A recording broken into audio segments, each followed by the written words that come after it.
Hello student, मैं विक्रांत त्यागी एक बार फिर से आप सभी का स्वागत करता हूं आपके अपने यूट्यूब चैनल पर। आज मैं आप लोगों के लिए लेके आया हूं ह्यूमन ब्लड का पार्ट 4। और पार्ट 4 में मैं आपको आज आपके सामने डिस्कस करूंगा ब्लड ग्रुप, रक्त समूह के बारे में। रक्त समूह आप सबने पढ़ा होगा। देखो स्टूडेंट, मैंने आपको ह्यूमन ब्लड के बारे में पढ़ाया था, तो मैं आपसे बात कर रहा हूँ ये ईयर 1890 के आसपास की बातें हैं। हो ये रहा था कि हमने पढ़ा था ह्यूमन के ब्लड में कुछ 4 चीजें पाई जाती हैं। उनमें एक तो मैंने आपको बताया था प्लाज्मा, एक आरबीसी बताया था, एक डब्ल्यूबीसी और एक ब्लड प्लेटलेट्स। ये 4 चीजें मैंने आपको ह्यूमन ब्लड में बताई थी। हो ये रहा था कि ये मानव के रक्त में ये 4 चीज थी।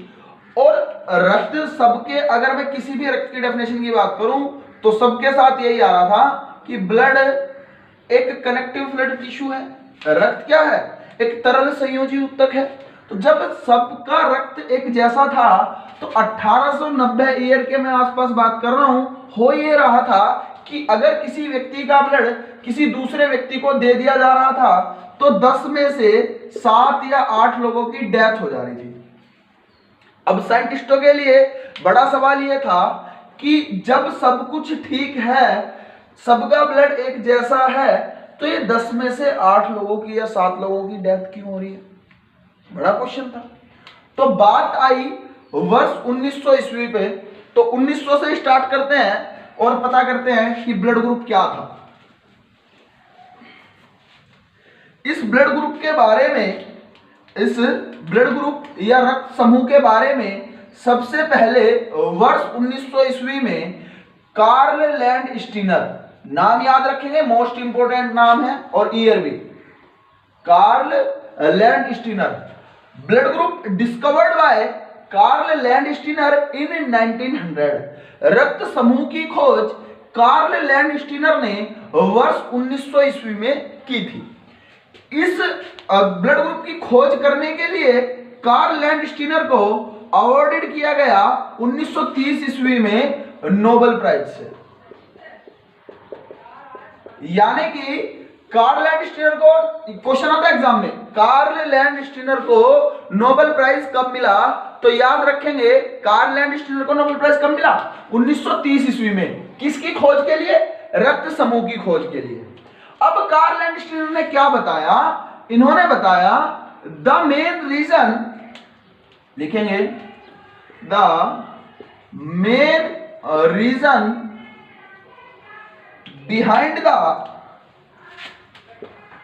Behind the different blood of human is glycoprotein. एक बार लिख लेंगे, समझा देता हूं। Is glycoprotein which is found in RBCs. क्या कहा? उन्होंने बताया कि मनुष्यों के रक्त के अलग होने का मुख्य कारण आरबीसी में पाई जाने वाली ग्लाइकोप्रोटीन है। क्या है? ग्लाइकोप्रोटीन है। ये कार्ल लैंड स्टीनर साहब ने कहा 1900 ईस्वी में। इन्होंने कहा कि हर एक मनुष्य का रक्त जो अलग होता है उसके पीछे का क्या कारण है? कि मनुष्य की आरबीसी में प्रोटीन पाई जाती है, इसका क्या नाम है? ग्लाइकोप्रोटीन। उन्होंने कहा ग्लाइकोप्रोटीन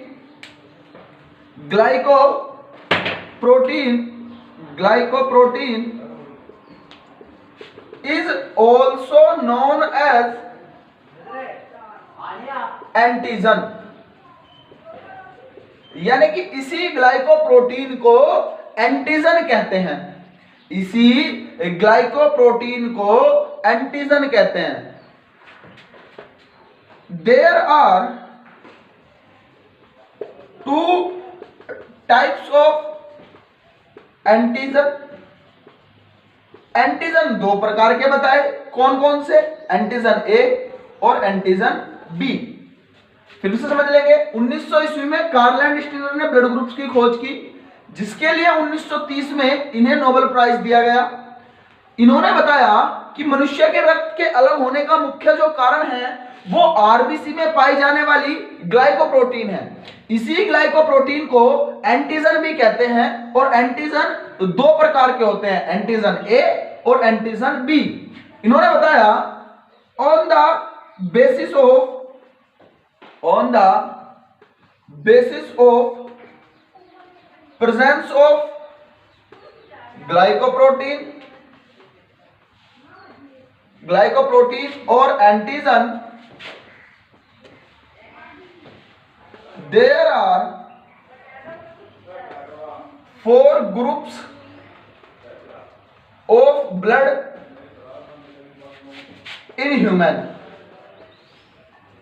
यहां तक एक बार लिख लेंगे, मैं समझा दूंगा। एक बार यहां तक का स्क्रीन, एक बार यहां तक का लिखेंगे, एक बार समझ लो ये क्या है। इन्होंने बताया कि ग्लाइकोप्रोटीन या आपका एंटीजन की उपस्थिति के आधार पर मनुष्य में 4 प्रकार के रक्त समूह पाए जाते हैं। ग्लाइकोप्रोटीन या एंटीजन की उपस्थिति के आधार पर मनुष्य में 4 प्रकार के रक्त समूह पाए जाते हैं। वो 4 प्रकार के रक्त समूह कौन कौन से हैं वो बता रहा हूं, एक बार यहां तक का स्क्रीनशॉट लें।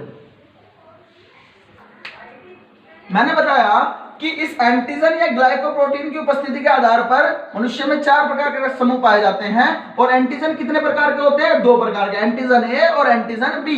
तो देखो, एंटीजन और ब्लड ग्रुप, एंटीजन ए तो blood group A, antigen B तो ब्लड ग्रुप बी।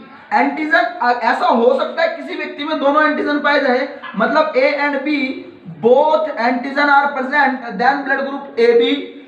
ऐसा हो सकता है कि किसी व्यक्ति में कोई एंटीजन ना पाया जाए, यानी नो एंटीजन, तो उसका ब्लड ग्रुप क्या हो जाएगा? ओ।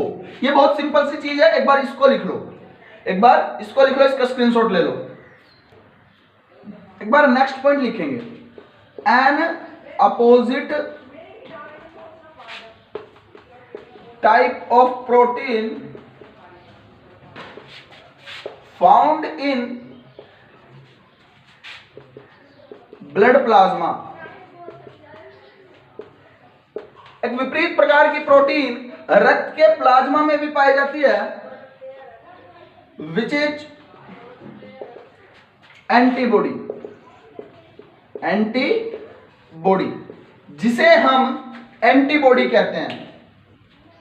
ये एंटीबॉडी भी 2 प्रकार की होती हैं, एंटीबॉडी ए और एंटीबॉडी बी। याद रखेंगे डियर स्टूडेंट, जब भी आप एंटीजन लिख रहे होंगे तो आप कैपिटल लेटर का यूज करेंगे, और जब भी आप एंटीबॉडी लिख रहे होंगे तो आप स्मॉल लेटर का यूज करेंगे।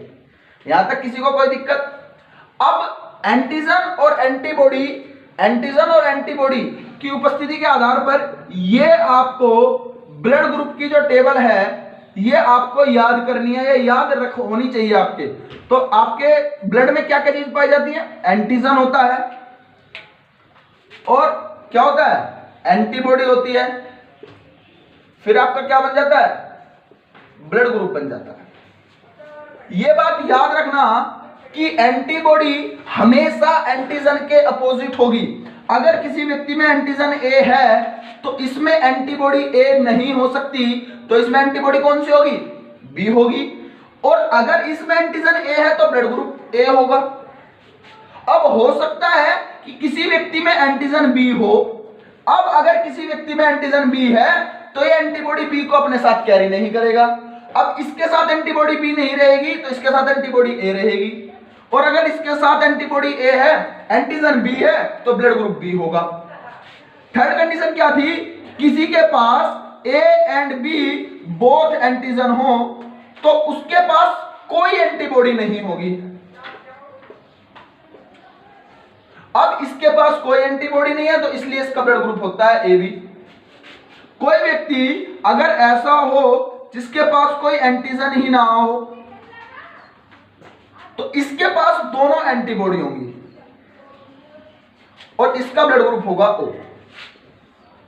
ये आपको बुक्स में ऐसा लिखा मिलेगा, ये टीचर ऐसे कह देंगे कि भाई इसको रट लेना। रटने की चीज नहीं है, तो समझने की चीज है। बिल्कुल आसान भाषा में बता रहा हूं। एंटीजन अगर ए है, एंटीबॉडी एंटीजन के अपोजिट वाली रहेगी, तो एक ए और बी दो ही है, ए तो ए के साथ नहीं रह सकता, तो कौन रहेगा? बी। और ब्लड ग्रुप तो एंटीजन के अकॉर्डिंग होता है, तो blood group A. Same antigen B, तो एंटीबॉडी ए और ब्लड ग्रुप एंटीजन के अकॉर्डिंग है, तो B. A and B both antigen है, तो एंटीबॉडी कोई नहीं होगी और इसका ब्लड ग्रुप ए भी हो जाएगा। अगर कोई एंटीजन नहीं है तो दोनों एंटीबॉडी होंगी और ब्लड ग्रुप ओ हो जाएगा। एक बार इसका स्क्रीनशॉट लो। अगर यहां तक किसी को कोई भी समस्या है तो आप ना मेरे को कमेंट सेक्शन में कमेंट कर दिया करो, आप सबके कमेंट पढ़े जाते हैं। साथ में ना वीडियो को लाइक शेयर और सब्सक्राइब, चैनल को सब्सक्राइब जरूर कर दिया करो। नोट करके दो मोस्ट इंपोर्टेंट पॉइंट लिखेंगे, बहुत बार एग्जाम्स में पूछे हुए। Point number first, blood group O is called universal donor. ये आप सबको पता होगा कि रक्त समूह ओ को सर्वदाता रक्त समूह कहते हैं। आप में से ईमानदारी से कमेंट करके बताएं कितने बच्चों को पता है कि क्यों कहते हैं। लिख लेंगे, because it does not contain any antigen, क्योंकि ये कोई एंटीजन नहीं रखता, क्योंकि इसमें कोई एंटीजन नहीं पाया जाता। रक्त समूह ओ को सर्वदाता रक्त समूह कहते हैं। क्यों? क्योंकि इसमें कोई एंटीजन नहीं पाया जाता। एंटीजन ही नहीं है तो एंटीबॉडी इसका विरोध नहीं करेगी, तो किसी भी बॉडी में जाके एडजस्ट हो सकता है। नेक्स्ट नोट करके point number 2, blood group A B is called universal recipient. फिर वही क्वेश्चन, क्यों ये यूनिवर्सल रेसिपिएंट है? Because it does not contain any antibody. इस ब्लड ग्रुप में कोई एंटीबॉडी नहीं है, मतलब कि किसी भी ब्लड ग्रुप का विरोध करने वाला कोई है ही नहीं। आपका कोई अपोजिट नहीं है तो कोई भी आ जाओ, कोई दिक्कत है? फिर इस ब्लड ग्रुप में जब कोई एंटीबॉडी ही नहीं है तो वो विरोध ही नहीं करेगी किसी भी ब्लड ग्रुप का। इसमें कोई एंटीजन नहीं है तो किसी के साथ भी जाके मिक्स हो जाएगा। समझ आई? ये दोनों पॉइंट बहुत बार एग्जाम में पूछे हुए हैं। क्वेश्चन सबका आंसर सबको पता होता है, फिर भी डाउट ये होता है कि क्यों है ऐसा। और कुछ बच्चे सोच रहे होंगे सर जी पॉजिटिव नेगेटिव, वीडियो को लास्ट तक देखो, पॉजिटिव नेगेटिव सब कुछ पता चलेगा, क्यों होता है, कैसे होता है, ओ पॉजिटिव ओ नेगेटिव, इनमें से भी कौन सा यूनिवर्सल डोनर है, कौन सा यूनिवर्सल रेसिपिएंट है, rare of the rarest blood group किसको बोलते हैं, सबसे ज्यादा ब्लड कौन सा पाया जाता है। तो ये सारी चीजें अगर आपको देखनी है, ये समझनी है, तो वीडियो को लास्ट तक देखें और लाइक करें, चैनल को सब्सक्राइब करें और साथ में शेयर जरूर कर दें। एक बार यहां तक का अगर किसी को डाउट है तो बताएंगे, इसको लिखेंगे एक बार यहां तक। नेक्स्ट लिखेंगे ब्लड ट्रांसफ्यूजन या रक्त का आदान। देखो ये इस टॉपिक से एग्जाम में क्वेश्चन शायद ही आए, लेकिन समझना जरूरी है क्योंकि मैंने पहले ही बताया था कि 1890 के आसपास हो ये रहा था कि अगर 10 व्यक्तियों को ब्लड दिया जा रहा था तो उसमें से 8 की या 7 की डेथ हो रही थी। तो वो क्यों हो रही थी, वो चीज जानना है तो आपको ये यहां पे चीजें देखनी पड़ेगी। ब्लड ट्रांसफ्यूजन होता क्या है? रक्त का आदान। मतलब समझो अगर एक व्यक्ति है जिसका ब्लड ग्रुप है ए, अगर कोई व्यक्ति है जिसका ब्लड ग्रुप है ए, इसको ब्लड की नीड हुई और इसको पता नहीं है इसका ब्लड ग्रुप ए है, और किसी व्यक्ति का जिसका ब्लड ग्रुप बी था, इसका ब्लड इसको दे दिया जाए, इसका ब्लड इस व्यक्ति को दे दिया जाए, बी ब्लड ग्रुप बी वाले का ब्लड ग्रुप ए वाले को ब्लड दे दिया गया। तो पहली बार जब ये ब्लड दिया गया तो इसकी मात्रा कम होती है। मात्रा क्या होती है? कम होती है। तो ये व्यक्ति सिर्फ बीमार पड़ सकता है या हो सकता है कि कोई खासा प्रभाव इस पर ना पड़े। लेकिन अगर दोबारा यही प्रक्रिया दोहराई गई कि रक्त समूह ए वाले को किसी दूसरे रक्त समूह का ब्लड या बी वाले का ही रक्त इसको दे दिया जाए, तो ब्लड जो है आपस में मिलकर चिपचिपा हो जाते हैं, और जिसको हम बोलते हैं, इसमें यहां पे टर्म यूज होती है ब्लड एग्यूलेशन। क्या बोलते हैं इसको? ब्लड एग्यूलेशन। इसको हिंदी में बोलते हैं रक्त का थक्का जम जाता है बॉडी के अंदर ही। तो ब्लड अत्यधिक चिपचिपा हो जाता है, और अगर रक्त अत्यधिक चिपचिपा हो गया तो वो आपकी जो ब्लड वेसल्स, मैंने बताया था ना ब्लड किससे फ्लो होता है? ब्लड वेसल से फ्लो होता है। तो ये आपकी ब्लड वेसल से ब्लड फ्लो नहीं हो पाएगा। जब इस पर्सन की ब्लड वेसल से ब्लड फ्लो नहीं होगा तो CO2 और O2 को जो एलिमिनेट कर रहा था, या एक बॉडी के एक ऑर्गन से दूसरे ऑर्गन तक, एक सेल से दूसरे सेल तक पहुंचा रहा था, तो O2 और CO2 को नहीं पहुंचा पाएगा। और अगर नहीं पहुंचा पाएगा तो आप समझ सकते हो, अब थोड़ी देर सांस मत लो, रेस्पिरेशन सिस्टम अपना बंद कर दो, समझ सकते हो क्या होगा। ठीक है, तो ये ब्लड ट्रांसफ्यूजन होता क्या है, इसमें सीधी सी बात है, ये था कि एंटीजन ए और एंटीबॉडी ए, यानी कि एंटीजन बी या एंटीजन बी और एंटीबॉडी बी, ये एक साथ नहीं रह सकते। इसलिए जब भी किसी व्यक्ति को रक्त दिया जाता है तो एंटीजन और एंटीबॉडी का ऐसा तालमेल बैठाना होता है कि ब्लड का एगुलेशन या रक्त का अभिश्लेषण, इसको हिंदी में टर्म करते हैं रक्त का अभिश्लेषण। हिंदी में क्या बोलते हैं इसको? रक्त का अभिश्लेषण। ये बात याद रखेंगे, ब्लड एगुलेशन को हिंदी में बोलते हैं रक्त का अभिश्लेषण। इस टाइम एंटीजन और एंटीबॉडी का ऐसा तालमेल बिठाना होता है कि रक्त का अभिश्लेषण न हो, ये ब्लड का एगुलेशन न हो। एक बार यहां तक की चीजें समझ आ गई होंगी, यहां तक का स्क्रीनशॉट लेंगे। नेक्स्ट लिखेंगे RH फैक्टर या RH तत्व। देखो मैंने आप लोगों को बताया कि ब्लड ग्रुप्स की खोज वर्ष 1900 ईस्वी में कार्ल लैंडस्टीनर ने की थी। उसने बताया कि 4 ब्लड ग्रुप्स होते हैं, ए बी और O, और ये 4 ब्लड ग्रुप किसकी वजह से होते हैं? RBC में पाई जाने वाली ग्लाइकोप्रोटीन की वजह से। हुआ ये लैंडस्टीनर साहब को 1930 में इसके लिए नोबेल प्राइज भी दे दिया गया, मिल गया था ना। और नोबेल प्राइज मिलने के बाद 1930 के बाद से ही, 1930 में ही कुछ ऐसी घटना हो रही थी कि अगर 10 लोगों को ब्लड दिया गया तो 10 में से 7 या 8 तो ठीक थे, 2 की या 3 लोगों की डेथ हो जा रही थी। बात समझेंगे, अगर किसी कहीं पे 10 लोगों को ब्लड की नीड हुई और 10 लोगों को ब्लड दिया गया तो 10 में से 7-8 लोग तो ठीक हो जा रहे थे, 2 या 3 लोगों की डेथ हो जा रही थी। अब सवाल ये था कि भाई ब्लड में RBC भी होती हैं, WBC भी होती हैं, प्लाज्मा भी होता है, प्लेटलेट्स भी होती हैं, आपका A ब्लड ग्रुप्स भी होते हैं। ये सब चीजें चेक करने के बाद हम ब्लड दे रहे हैं और फिर भी लोगों की डेथ हो रही है, ऐसा क्यों? क्वेश्चन क्या था कि ऐसा क्यों हो रहा है? तो उस चीज को समझने के लिए वर्ष 1940 में, एक बार दोबारा से, वर्ष 1940 में, ये बात कर रहा हूं मैं वर्ष 1940 की, एक बार फिर से कार्ल लैंडस्टीनर और इनके एक स्टूडेंट थे जिसका नाम था वीनर। ये 2 साइंटिस्ट, कार्ल लैंडस्टीनर और इन्हीं के एक स्टूडेंट वीनर, जैसे आप मेरे स्टूडेंट हो, ठीक है। तो कार्ल लैंडस्टीनर और वीनर 2 साइंटिस्ट आए और इन्होंने ब्लड में एक नए तत्व का पता लगाया या रक्त में एक नए एंटीजन की खोज की। इन्होंने ये अपना प्रयोग, एक बार यहां तक लिखेंगे वर्ष 1940 में कार्ल लैंडस्टीनर और विनर ने रक्त में एक नए एंटीजन का पता लगाया।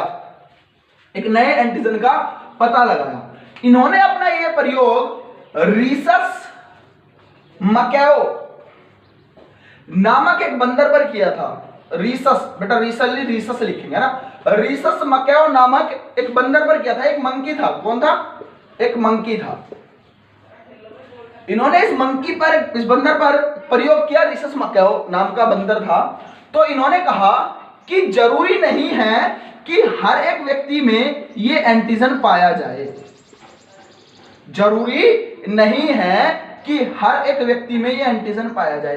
अब ये इन्होंने प्रयोग किया था रीसस मकैओ नामक बंदर पर। तो ये RH फैक्टर कहां से आता है? बहुत सारे बच्चों को, यहां तक कि मैं कहना नहीं चाहता लेकिन कुछ टीचर्स को भी नहीं पता कि ये RH कहां से आता है। तो याद रखेंगे, ये जो RH है ये रीसस मकैओ के नाम से ही लिया गया है। RH इस नाम के फर्स्ट 2 लेटर थे, तो याद रखेंगे रीसस मकैओ एक बंदर था, उसी के नाम से लिया गया RH फैक्टर। इसी को हिंदी में बोलते हैं RH तत्व। उन्होंने बताया कि जरूरी नहीं है हर एक व्यक्ति में ये RH फैक्टर पाया जाए। उन्होंने कहा कि जो भी व्यक्ति RH फैक्टर रखता होगा ये जो RH फैक्टर कंटेन करेगा उसको हम RH पॉजिटिव, इसको हिंदी में बोलते हैं RH सहित, और जो जिसमें RH फैक्टर अब्सेंट होगा उसको हम बोलेंगे RH नेगेटिव, हिंदी में इसको बोलेंगे RH रहित कहेंगे। और जो RH पॉजिटिव होगा उसका ब्लड ग्रुप पॉजिटिव, और जो RH नेगेटिव होगा उसका ब्लड ग्रुप नेगेटिव। इस दुनिया में लगभग 75 से 80% लोग ऐसे हैं जिनके ब्लड में यह तत्व पाया जाता था, इसीलिए ज्यादातर लोगों का ब्लड पॉजिटिव है। आप अपने फ्रेंड सर्कल में देख सकते हो, अगर आप 5 लोग हो तो 5 में से 3 या 4 ऐसे होंगे जिनका ब्लड ग्रुप पॉजिटिव होगा। क्यों? क्योंकि उनके ब्लड में ये जो एंटीजन नया एंटीजन था ये पाया जाता है। अब ये एंटीजन पाया जा रहा है तो उनका RH फैक्टर पॉजिटिव है, RH फैक्टर वो प्रेजेंट है उनके ब्लड में, और अगर RH फैक्टर प्रेजेंट है तो उनका RH पॉजिटिव होगा, पॉजिटिव तो मतलब ब्लड ग्रुप पॉजिटिव, इसको हिंदी में RH सहित बोलते हैं। और अगर ये RH फैक्टर ना पाया जाए तो RH फैक्टर अब्सेंट तो RH नेगेटिव, और अगर RH नेगेटिव तो ब्लड ग्रुप नेगेटिव। इतनी बात में किसी को कोई दिक्कत? एक बार यहां तक का स्क्रीनशॉट लेंगे, एक बार यहां तक का, ये बात उम्मीद है यहां तक समझ आई होगी। इसलिए याद रखेंगे रक्त आधान के समय RH फैक्टर की भी जांच की जाती है, RH फैक्टर की भी जांच की जाती है। RH पॉजिटिव को पॉजिटिव का ब्लड और RH नेगेटिव को नेगेटिव का ब्लड ही दिया जाता है, ये बात याद रखेंगे। रीजन वही है, पहली बार कम मात्रा होगी तो कोई दिक्कत नहीं है, दूसरी बार अगर मात्रा बढ़ा दी गई तो समस्या उत्पन्न हो जाएगी और डेथ हो सकती है। अब मेरे कुछ क्वेश्चंस हैं ब्लड से रिलेटेड, 3-4 क्वेश्चन है आसान से, उम्मीद है आप सब बताओगे। क्वेश्चन नंबर पहला ये है, क्वेश्चन नंबर फर्स्ट, क्वेश्चन सुन लेंगे। मैंने आपको बताया था ब्लड में 4 चीजें, RBC, WBC, प्लेटलेट्स और प्लाज्मा, ये 4 चीजें मैंने आपको बताई थी। मेरा सवाल यह है कि अगर किसी व्यक्ति का, या सपोज मैं अपनी उंगली में यहां कट मार लूं, मैं अपनी फिंगर में यहां पे कट मार लूं, तो इन 4 पार्ट में से सबसे पहले ब्लड का कौन सा पार्ट बाहर आएगा? कमेंट में अपना आंसर जरूर बताएंगे। इन 4 पार्ट में से सबसे पहले कौन सा पार्ट ब्लड का बाहर आएगा? कमेंट में अपना आंसर जरूर बताएंगे ईमानदारी से, क्या आंसर था इसका? आंसर है ब्लड प्लेटलेट्स। रीजन ये है क्योंकि ब्लड क्लोटिंग में हेल्प करता है, जो हेल्प करेगा सबसे पहले वही बाहर जाएगा, ये इस क्वेश्चन का आंसर है। Next question,